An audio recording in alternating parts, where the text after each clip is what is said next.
আসসালামু আলাইকুম সবাইকে। এক শিক্ষার্থী তার শিক্ষককে প্রশ্ন করছেন, এত এত বই পৃথিবীতে, আমরা আমাদের জীবদ্দশায় কত বই পড়ি, এত বইয়ের তথ্য আমাদের কি আসলে মাথায় থাকে এবং আদতে কি আসলে মনে রাখা সম্ভব? এত ইনফরমেশন, এত তথ্য। ওই শিক্ষক মৌনতা অবলম্বন করলেন, কিছু বললেন না। একদিন হঠাৎ করে নদীর ধারে শিক্ষার্থীর সাথে ছাত্রের সাথে শিক্ষকের দেখা হলো।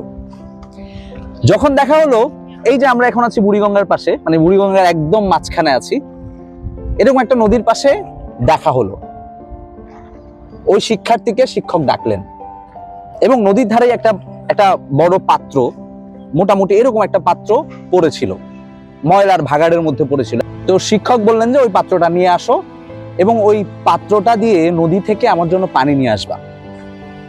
শিক্ষার্থী একদম বিভ্রান্তি বোধ করলো, একেবারে বিব্রত বোধ করলো। হঠাৎ করে আমাকে একটা ময়লা পাত্র দিয়ে পানি আনতে স্যার কেন বলছেন? ঘটনা হলো, ওই পাত্রটা ছিল ছিদ্রযুক্ত।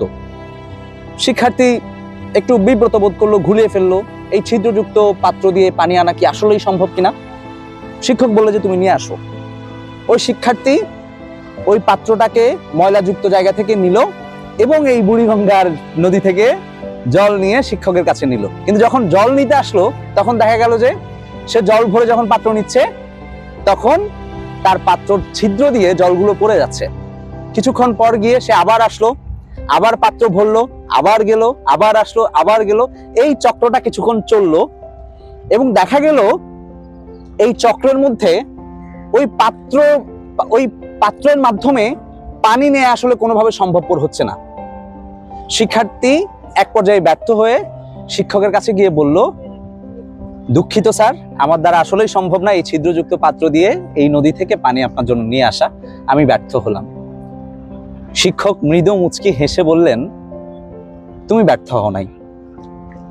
তখন তিনি বলেছেন, আমাদের মস্তিষ্কটা হচ্ছে এই ছিদ্রযুক্ত পাত্রের মতো, এবং ওই পাত্রের মধ্যে যেই পানিগুলো তুমি নিলা, সেই পানিটা হচ্ছে এই যে বইয়ের মধ্যে যত তথ্য ইনফরমেশন তুমি পড়ো, সেই তথ্যগুলো। খেয়াল করে দেখবা, এই পাত্রের মধ্যে পানিগুলো থাকছে না, কিন্তু এতবার তুমি পানি আনতে আনতে এই ময়লাযুক্ত বিচ্ছিরি পাত্রটা একেবারেই ঝকঝকে পরিষ্কার হয়ে গেছে, নতুন পাত্রের মতো।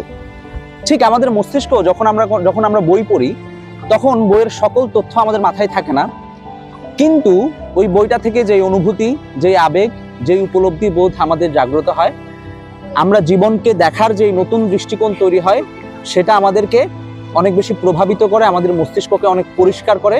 আমরা অনেক পরিষ্কার এবং সুন্দর চিন্তার মানুষ হতে পারি। একটা সমৃদ্ধ উপলব্ধিবোধ আমাদের তৈরি হয় এবং আমাদের সামগ্রিক দৃষ্টিসীমার মধ্যে একটা নতুন দৃষ্টিভঙ্গি তৈরি হয়। জন্যই আমাদেরকে বই পড়তে হবে, বই পড়া উচিত। Thank you.